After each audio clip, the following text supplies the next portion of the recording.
নমস্কাৰ এই মুহূৰ্তত আইবৰ্ষে ৰাজ্যৰ কেইবাটাও গুৰুত্বপূৰ্ণ খবৰ।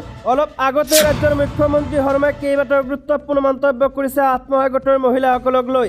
আত্মসহায়ক গোটৰ মহিলাৰ 10,000 টকা কিমান তাৰিখে সোমাব এই ভিডিঅ'টোৰ মাধ্যমত আপোনালোকে জানিব পাৰিব। লগতে অৰুণোদয় আঁচনিক লৈ আহি পৰিছে এটা ডাঙৰ গুৰুত্বপূৰ্ণ খবৰ। কেইবাটাও গুৰুত্বপূৰ্ণ খবৰৰ সৈতে একেলগে জানিব পাৰিব, ভিডিঅ'টো চাই থাকিব। বন্ধু বান্ধৱীসকল, আজি হৈছে 22 ডিচেম্বৰ। অসমৰ লগতে ভাৰতৰ বিভিন্ন প্ৰান্তৰ কেইবাটাও গুৰুত্বপূৰ্ণ খবৰ একেলগে জানিব পাৰিব, ভিডিঅ'টো চাই থাকিব। লগতে চেনেলটোত যদি নতুনকৈ আছে তেন্তে চেনেলটো ছাবস্ক্ৰাইব কৰাৰ লগতে ভিডিঅ'টোত এটা লাইক কৰি দিব। তেন্তে বন্ধু বান্ধৱীসকল, আহক আজিৰ ভিডিঅ'টো আৰম্ভ কৰোঁ। প্ৰথমটো ডাঙৰ গুৰুত্বপূৰ্ণ খবৰ আহিছে ৰাজ্যৰ আত্মসহায়ক গোটৰ মহিলাসকলৰ কাৰণে। আত্মসহায়ক গোটৰ মহিলাক লৈ গুৰুত্বপূৰ্ণ মন্তব্য কৰিছে ৰাজ্যৰ মুখ্যমন্ত্ৰী হিমন্ত বিশ্ব শৰ্মাই। ৰাজ্যৰ লাখ লাখ মহিলাৰ বাবে মুখ্যমন্ত্ৰীৰ ডাঙৰ ঘোষণা। শীঘ্ৰেই মহিলাসকলৰ একাউণ্টত সোমাব 10,000কৈ টকা। 40 লাখ মহিলাই গাইপতি একাউণ্টত লাভ কৰিব 10,000কৈ টকা। ইয়াৰ বাবে চৰকাৰক লাগিব 4,000 কোটি টকা। 10,000 টকা কেতিয়া লাভ কৰিব সেই চিন্তা মহিলাসকলে কৰিব নালাগে। মুখ্যমন্ত্ৰীয়ে কৈছে যেতিয়া এই টকা আপোনালোকে একাউণ্টত পাবই। বৰ্তমানলৈকে মই যি প্ৰতিশ্ৰুতি দিছোঁ সেয়া পূৰণ কৰিছোঁ। মহিলাসকলক প্ৰদান কৰাৰ বাবে 4,000 কোটি টকা সংগ্ৰহ কৰি আছে চৰকাৰে। কিছুদিনৰ ভিতৰতে মহিলাসকলে গাইপতি এই 10,000কৈ টকা লাভ কৰিব। আৰু এইদৰে মন্তব্য কৰিছে ৰাজ্যৰ মুখ্যমন্ত্ৰী হিমন্ত বিশ্ব শৰ্মাই। টেট শিক্ষাৰ্থীসকলৰ কাৰণে আহিছে এটা ডাঙৰ খবৰ। টেটৰ নতুন সময়সূচী ঘোষণা। 3 জানুৱাৰীৰ পৰা উপলব্ধ হ'ব এডমিট কাৰ্ড। অসম মাধ্যমিক শিক্ষা সঞ্চালকে স্নাতক আৰু স্নাতকোত্তৰ টেটৰ নতুন সময়সূচী ঘোষণা কৰিছে। সেই অনুসৰি অহা 19 জানুৱাৰীত অনুষ্ঠিত হ'ব টেটৰ লিখিত পৰীক্ষা। পূৰ্বে 29 ডিচেম্বৰত এই পৰীক্ষা অনুষ্ঠিত হোৱাৰ কথা আছিল। পৰীক্ষালৈ মাজত মাত্ৰ কেইটামান দিন বাকী থকা অৱস্থাতে হঠাতে পৰীক্ষাৰ পাঠ্যক্ৰম সলনি কৰা হৈছিল। যোৱা 5 ডিচেম্বৰ তাৰিখে নতুনকৈ প্ৰকাশ পোৱা পৰীক্ষাৰ পাঠ্যক্ৰমত 50 নম্বৰৰ গণিত বিষয় অন্তৰ্ভুক্ত কৰা হৈছিল। এনে পৰিস্থিতিত একাংশ পৰীক্ষাৰ্থীয়ে গুৱাহাটী উচ্চ ন্যায়ালয়ৰ কাষ চাপিছিল। ন্যায়ালয়ে বিষয়টোৰ ওপৰত গুৰুত্ব উপলব্ধি কৰি শুকুৰবাৰে 29 ডিচেম্বৰৰ পৰিৱৰ্তে তাৰ পাছত অতি কমে অতিৰিক্ত 15 দিনৰ পাছতে পৰীক্ষা অনুষ্ঠিত কৰাৰ নিৰ্দেশ প্ৰদান কৰে। সেই নিৰ্দেশনা অনুসৰি আজি মাধ্যমিক শিক্ষা বিভাগৰ সঞ্চালক মমতা হোজায়ে স্বাক্ষৰ কৰা এক নিৰ্দেশনাৰ জৰিয়তে পৰীক্ষাৰ নতুন সময়ৰ কথা ঘোষণা কৰিছে। নিৰ্দেশনাত উল্লেখ থকা মতে 3 জানুৱাৰীৰ পৰা পৰীক্ষাৰ্থীসকলে প্ৰৱেশ পত্ৰসমূহ নিৰ্দিষ্ট ৱেবছাইটৰ মাধ্যমেৰে ডাউনলোড কৰিব পাৰে। গুৰুত্বপূৰ্ণ খবৰটো হৈছে মহিলা সাংসদক ৰাহুল গান্ধীয়ে অপমান কৰাৰ অভিযোগ। গুৱাহাটীত বিজেপিৰ প্ৰতিবাদ। গুৱাহাটীৰ ৰাজপথত ৰাহুল গান্ধীৰ বিৰুদ্ধে বিজেপিৰ প্ৰতিবাদী সমদল।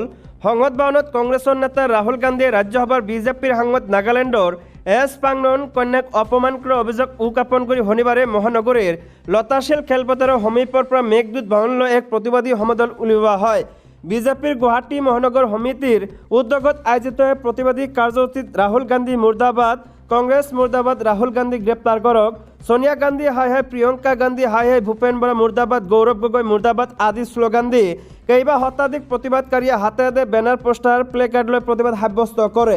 প্ৰতিবাদত অংশগ্ৰহণ কৰি বিজেপিৰ ৰাজ্যিক সভাপতি ভৱেশ কলিতাই কয় যে ৰাহুল গান্ধীয়ে মহিলা সাংসদ এছ পাংনন কন্যাক সদনত যি অপমান কৰিলে তাক তীব্ৰ ধিক্কাৰ দিছোঁ।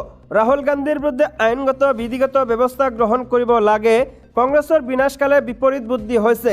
পূৰ্বৰে পৰা কংগ্ৰেছে মহিলাৰ ওপৰত অত্যাচাৰ কৰি আহিছে। বাৰম্বাৰ এই ঘটনা ঘটি আহিছে। আমাৰ দাবী ৰাহুল গান্ধীক গ্ৰেপ্তাৰ কৰিব লাগে। ইফালে প্ৰতিবাদী কাৰ্যসূচীত অংশ লৈ সাংসদ বিজলী কলিতা মেধিয়ে কয় যে সংসদৰ চৌহদত মহিলা সাংসদৰ ওপৰত ৰাহুল গান্ধীয়ে যি অমানৱীয় ব্যৱহাৰ কৰিলে সেয়া লজ্জাজনক আৰু দুখজনক কথা। ৰাহুল গান্ধীয়ে মহিলাৰ ওচৰত ক্ষমা বিচৰাটো উচিত। এনেকৈ এগৰাকী নেতাই কংগ্ৰেছৰ দৰে দল এটা কেনেধৰণৰ নেতৃত্ব প্ৰদান কৰিব আৰু ভাৰতবৰ্ষৰ মহিলাসকলক কেনেদৰে সুৰক্ষা দিব। মহিলা সাংসদগৰাকীক ভাল ব্যৱহাৰ কৰিবলৈ শিকা নাই, সেইগৰাকী নেতাৰ পৰা কি আশা কৰিব পাৰে। তেওঁ ৰাজহুৱাভাৱে প্ৰতিগৰাকী মহিলাক ক্ষমা খোজক আৰু উচিত শাস্তি পাওক। আগন্তুক দিনত মহিলাৰ লগত এনে ব্যৱহাৰ কৰাৰ আগত 10 বাৰ যাতে চিন্তা কৰে। বিজলী কলিতা মেধিয়ে এইদৰে উল্লেখ কৰে। উল্লেখযোগ্য যে সাংসদ বিজলী কলিতা, ভৱেশ কলিতাৰ লগতে আজিৰে প্ৰতিবাদী কাৰ্যসূচীত পল্লৱ লোচন দাস, সুমন হৰিপ্ৰিয়াকে ধৰি কেইবাগৰাকী বিজেপিৰ নেতা আৰু বিজেপি কৰ্মীয়ে অংশগ্ৰহণ কৰে। ৰাজ্যৰ আন এটা ডাঙৰ গুৰুত্বপূৰ্ণ খবৰ হৈছে কোনে নাপাব অসম চৰকাৰৰ অভিলাষী অৰুণোদয় আঁচনিৰ ধন। যোগ্যতাৰ চৰ্তসমূহ কি ৰাজ্যৰ লাখ লাখ লোকৰ বাবে অসম চৰকাৰৰ এখন অতি গুৰুত্বপূৰ্ণ আৰু অভিলাষী আঁচনি হৈছে অৰুণোদয় আঁচনি। এই আঁচনিখনৰ যোগেদি ৰাজ্যৰ লাখ লাখ লোকে প্ৰতি মাহে 1250 টকাকৈ লাভ কৰি আহিছে। চৰকাৰে এই আঁচনিখনৰ পৰিসৰ আৰু বৃদ্ধি কৰাৰ লক্ষ্য নিৰ্ধাৰণ কৰিছে। কিন্তু এই লক্ষ্যৰ বিপৰীতে এইবাৰ অৰুণোদয় আঁচনিৰ পৰা বাদ পৰিব বহু লোকে এতিয়াৰ পৰা আবেদন কৰিব নোৱাৰিব অৰুণোদয় আঁচনিৰ বাবে। ৰাজ্য চৰকাৰৰ নতুন গাইডলাইনৰ বাবে বহু লোকে নাপাব অৰুণোদয় আঁচনিৰ ধন। প্ৰতি মাহে 1250 টকাকৈ লাভ কৰিবলৈ গাঁৱৰ লগতে নগৰৰ মহিলাসকলেও গাঁও সভাত শাৰী পাতি ফটো উঠিছে যদিও বিত্ত বিভাগৰ নিৰ্দেশনাই বহুতৰে আশা পূৰণ নকৰিব। অন্য বিষয় যে বিধৱা দুখীয়া স্বামী গৃহত নথকা বিচ্ছেদিত মহিলাই অৰুণোদয় আঁচনি লাভ কৰে। ৰেচন কাৰ্ডৰ লগত অৰুণোদয় লাভ কৰা মহিলাৰ নাম সংযোগকৰণ কৰি গাঁও সভাৰ জৰিয়তে হিতাধিকাৰী যোগ্যতা পৰীক্ষণৰ কাম বৰ্তমান চলি আছে। বিজেপি নেতৃত্বাধীন চৰকাৰৰ জনপ্ৰিয় এই আঁচনিখনৰ অধীনত সমাজৰ দুৰ্বল শ্ৰেণীৰ পৰিয়ালৰ মহিলাই ঔষধ ক্ৰয়ৰ বাবদ 400 টকাকৈ, মাহজাতীয় শস্য ক্ৰয় কৰিবলৈ 200 টকাকৈ, চেনি কিনিবলৈ 80 টকাকৈ, ফল মূলৰ বাবে 150 টকাকৈ, আন অত্যাৱশ্যকীয় সামগ্ৰী ক্ৰয় কৰিবলৈ 250 টকাকৈ মুঠ 1250 টকা প্ৰতিমাহে 10 তাৰিখে লাভ কৰি আহিছে। কিন্তু বহু চৰকাৰী চাকৰিয়ালৰ পত্নী বা নিকট আত্মীয়ই অৰুণোদয়ৰ সুবিধা লৈ থকাৰ তথ্য চৰকাৰে লাভ কৰাৰ পাছত বিত্ত বিভাগ কঠোৰ হৈছে। অৰুণোদয়ৰ নিয়মাৱলী অনুসৰি বিশ্ববিদ্যালয়, মহাবিদ্যালয়, উচ্চতৰ মাধ্যমিক, কনিষ্ঠ মহাবিদ্যালয়, হাইস্কুল, উচ্চ প্ৰাথমিক আৰু নিম্ন প্ৰাথমিক বিদ্যালয়ৰ শিক্ষকসকল ঠিকাভিত্তিক বা অস্থায়ীকৈ কাম কৰি থকা শিক্ষক কৰ্মচাৰীসকলে অৰুণোদয়ৰ সুবিধা নাপাব। আনহাতে যিকোনো চৰকাৰী নিয়মীয়া কৰ্মচাৰী, পেঞ্চনাৰ বাবে ঠিকাভিত্তিক কৰ্মচাৰী, অংগনবাড়ী কৰ্মী, মধ্যাহ্ন ভোজন কৰ্মী, আশা কৰ্মী, আশা তত্ত্বাৱধায়ক, গাঁও প্ৰধানেও এই সুবিধা লাভ নাপাব।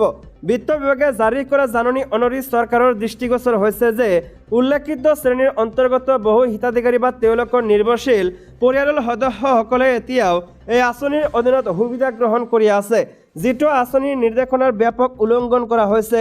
সেয়ে বিত্ত বিভাগে যিকোনো চৰকাৰী কৰ্মচাৰী বা তেওঁলোকৰ নিৰ্ভৰশীল পৰিয়ালৰ সদস্যই অৰুণোদয়ৰ সুবিধা লৈ আছে তেওঁলোকক অহা 24 ডিচেম্বৰৰ পূৰ্বে অৰুণোদয় আঁচনি বাধ্যতামূলকভাৱে এৰিবলৈ নিৰ্দেশ জাৰি কৰিছে।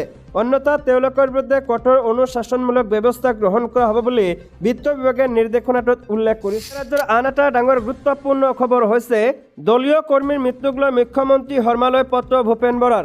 মুখ্যমন্ত্ৰী হিমন্ত বিশ্ব শৰ্মালৈ প্ৰদেশ কংগ্ৰেছৰ সভাপতি ভূপেন বৰাৰ এখন বিশেষ পত্ৰ। মুখ্যমন্ত্ৰীলৈ শনিবাৰৰ তাৰিখত দিয়া পত্ৰখনৰ যোগেদি ভূপেন বৰাই মৃদুল ইছলামৰ পত্নীক তেওঁৰ শিক্ষাগত অৰ্হতা অনুসৰি চাকৰি দিয়াৰ বাবে আহ্বান জনাইছে। বুধবাৰে প্ৰদেশ কংগ্ৰেছৰ ৰাজভৱন যাত্ৰা কাৰ্যসূচীত অংশ লোৱাৰ সময়ত সৃষ্টি হোৱা পৰিস্থিতিত প্ৰদেশ কংগ্ৰেছৰ আইন কক্ষৰ সম্পাদক অধিবক্তা মৃদুল ইছলামৰ মৃত্যু হৈছিল। মৃদুল ইছলামৰ মৃত্যুত নিথৰুৱা হৈ পৰা পৰিয়ালটোৰ প্ৰতি লক্ষ্য ৰাখি প্ৰদেশ কংগ্ৰেছৰ সভাপতি ভূপেন বৰাই চাকৰিৰ বাবে মুখ্যমন্ত্ৰীলৈ পত্ৰ প্ৰেৰণ কৰিছে।